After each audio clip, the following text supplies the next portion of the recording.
Well, diolch yn fawr. Thank you very much, Dermot. Croeso mawr, a big welcome to you. Bore da, good morning, and a sunny day in Wales. And I'm really delighted to be here speaking at this conference, this very important conference, the Procurement Week. And it is a week that's very ambitious, Dermot, and well done. But of course, I spoke at last year's event. Now, I mean, that was interesting because amazingly, but perhaps not amazingly, it was snowing up in North Wales. And it was, I think we were just checking out that I couldn't stay for the awards dinner that time, but everyone turned up.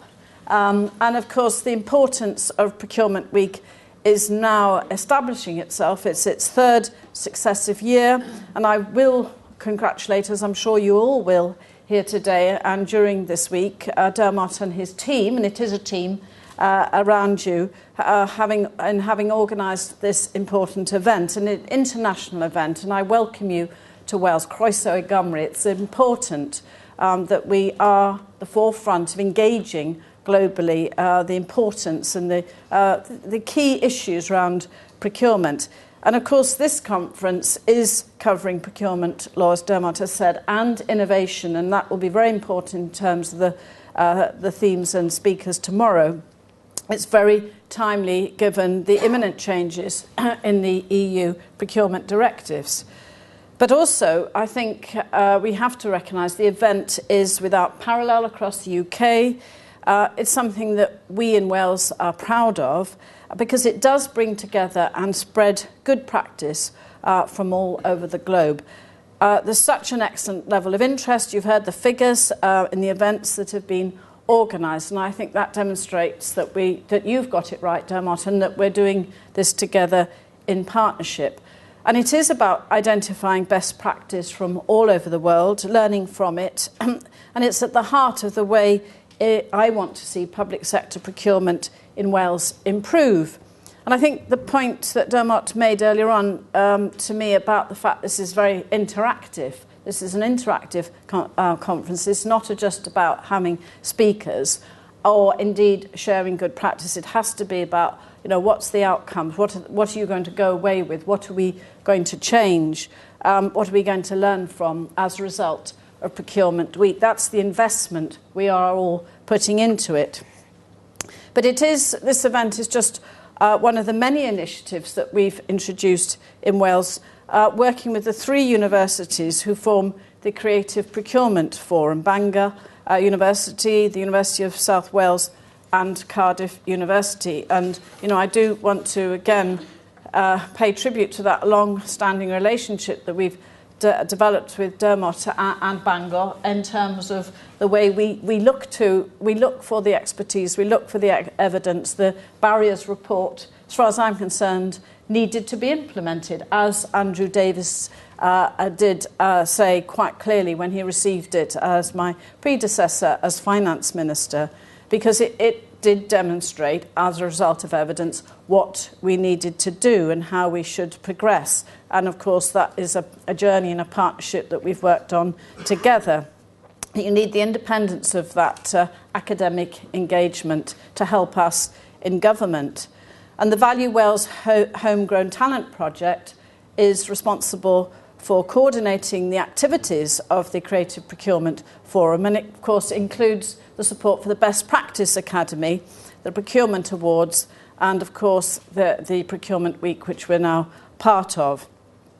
So last year I had the pleasure of launching the Procurement Best Practice Academy, and that brings together these best practice examples in one place so that they can be shared and also related expertise made available to all members. So, of course, that's the start of an ongoing engagement. Tomorrow evening I will be attending the Procurement Awards dinner at City Hall. And of course, that is going to be a celebration. It's going to be about celebrating all that's good in Welsh public sector procurement. And I think this does confirm, I hope it confirms, the progress that we've made since I launched the Wales Procurement Policy Statement in December 2012. And I am pleased to see that its principles are being applied so that the public sector can optimise efficiencies and wider economic, social and environmental benefits from the collective annual procurement expenditure of £4.3 billion in Wales. And of course, it's going to be important, and I'm sure that you will recognise that, that I'm held to account on this. I've made this very clearly a public and political commitment on behalf of the Welsh Government. And it is important that the scrutiny and the evidence that I have to give in terms of delivering on that statement is robust, and I'm sure you'll hear more about that from our political representatives this afternoon.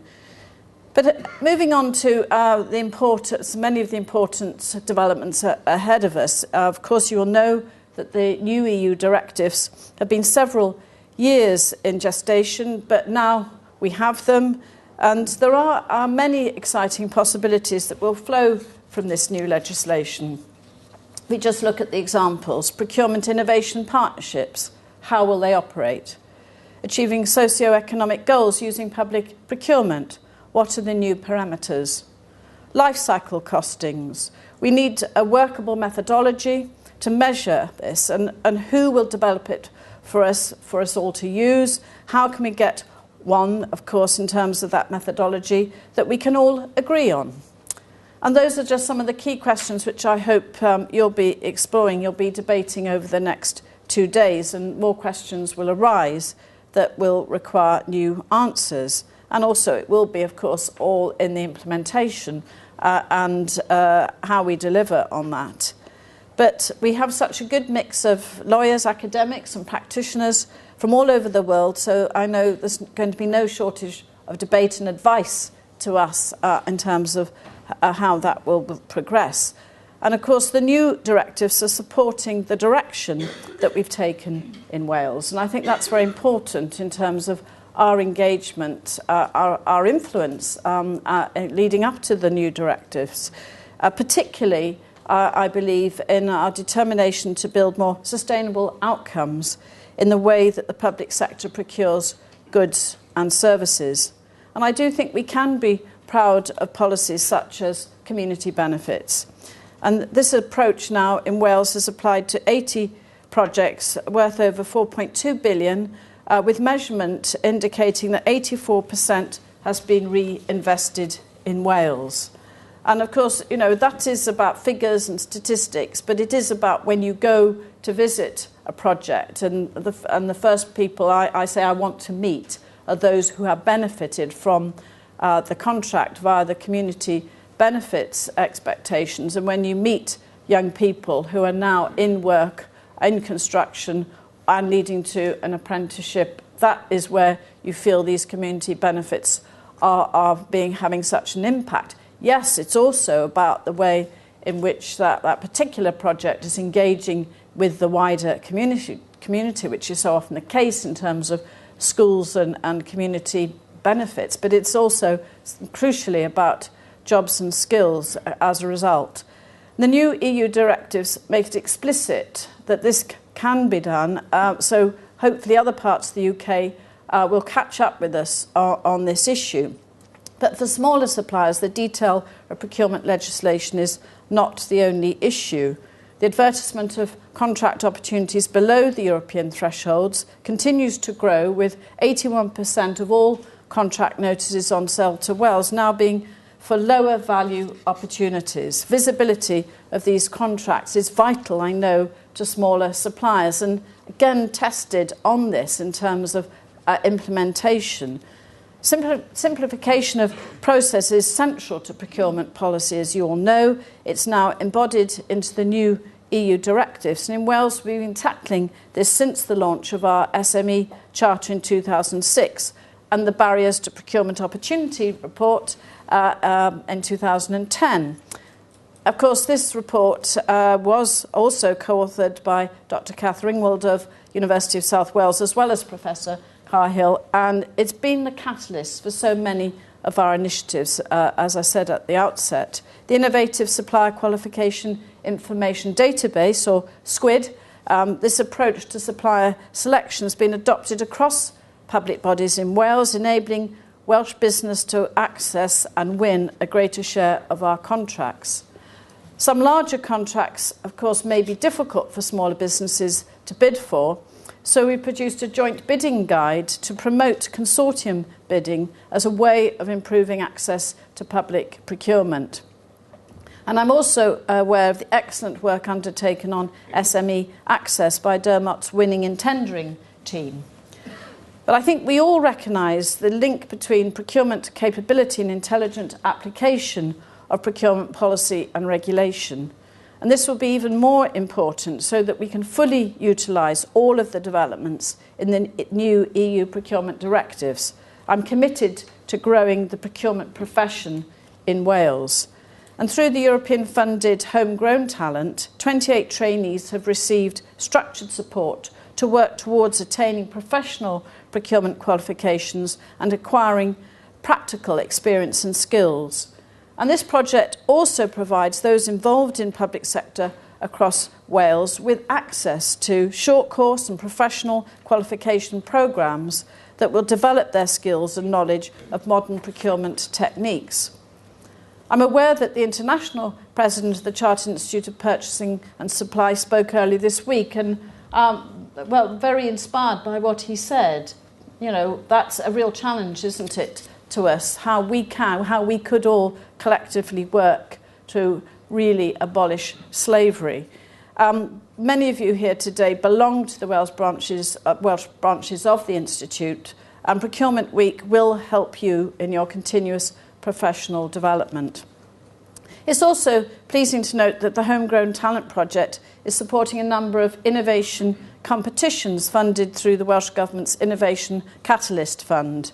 And that fund utilises provisions in the EU directives to run pilot studies to build prototypes so that businesses can come up with innovative solutions to complex public sector problems. And the projects supported so far include the use of health data to better predict outcomes and plan for the future, and technology to increase the amount of clinical staff time spent with patients. The new EU directives will further support this, and the Welsh Government, of course, will help the public sector exploit these provisions for the benefit of Wales. A programme of procurement fitness checks aiming to help organisations to identify actions necessary to improve their procurement capability are also underway. I hope that much can be learned by our public sector colleagues across Wales from participation in Procurement Week. Those fitness checks have been undertaken, as Dermot has said, across local government, and now it moves to the rest of the public sector. And that, again, arises directly out of my Wales Procurement Policy Statement, principles and recommendations. Another exciting development for Wales is the National Procurement Service, which I launched with the Minister for Local Government in November. This service will deliver collaborative contracts and frameworks across the Welsh public sector, covering 20 to 30% of total public sector procurement expenditure, with an expected 25 million of efficiencies being delivered annually. So the service is an important vehicle to driving forward our policies, and we're working with business to identify where Wales-based suppliers can compete for these opportunities either directly or through the supply chain. We're also using procurement policy to encourage ethical and responsible business behaviour. And early this year, I issued a written statement announcing the introduction of project bank accounts in construction to ensure that subcontractors involved in public construction projects are paid on time. 3 pilot projects are being progressed, and I'll be issuing guidance to the public sector later this month to promote use of this innovative approach. Last year, I also issued a procurement advice note on blacklisting, and we were the first government in the UK to take action to use procurement to help stamp out this unacceptable practice. Our progressive policies are receiving recognition from further afield, and in November, the National Assembly for Wales was nominated for a Liberty Human Rights Award in recognition of our strong stance on the issue of blacklisting. In addition, the UK government has recognised that our procurement policy is ahead of the legislative measures that were proposed through the Lord Young Review in October last year to improve SME access to procurement. Consequently, the new legislation, which would have been a backward step for us, will not now apply to Wales. Through using procurement as a strategic tool, we are opening the doors for smaller local suppliers, delivering efficiencies and optimising the value of the 4.3 billion we spend annually on external goods and services. However, I know we can continue to learn and improve. That's what I remain focused on. Procurement Week gives practitioners, academics and senior leaders the opportunity to hear the best in the world. So once again, I congratulate Dermot and his team on the continuing success of this event and look forward to Procurement Week 2015. Diolch yn fawr. Thank you very much.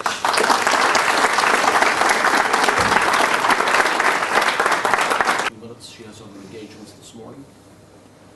Any questions? Minister, will I get the ball rolling then? Right, I would find Dermot.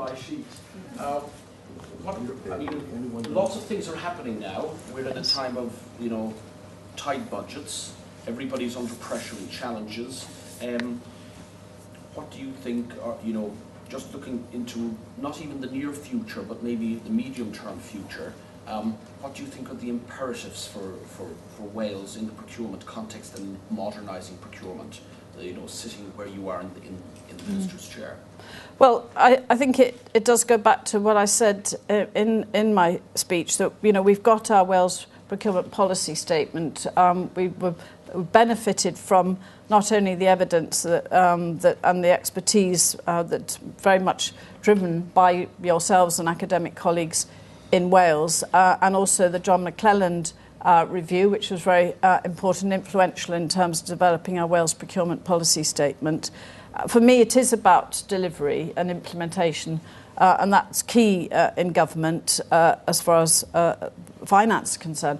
I mean, I think the key challenges that we've got is to really make procurement work on that continuum of delivering for local business and local suppliers and ensuring that we can deliver for our SMEs, which of course is the economic base so much of business in Wales, but also ensuring we get the best value for the pound, for the Welsh pound, as we say. So it is a continuum, and the only way we can deliver that is through real capability, competence, consistency. And I think that's something, I mean, obviously we're very much dependent on our partners in terms of delivery. If we can see that these fitness checks across local government and then across the health service and wider public sector delivers on that capability and consistency, then, I think it has to be the gain in terms of procurement. Right, great. Any other questions? Questions, comments? Yeah, Philip. Minister, can you restrict procurement by French rugby teams of Welsh rugby players? Well, that's a very good, I think, closing point for me to leave you for the rest of the... It's a challenge I don't know whether I can reach up to. Thank you very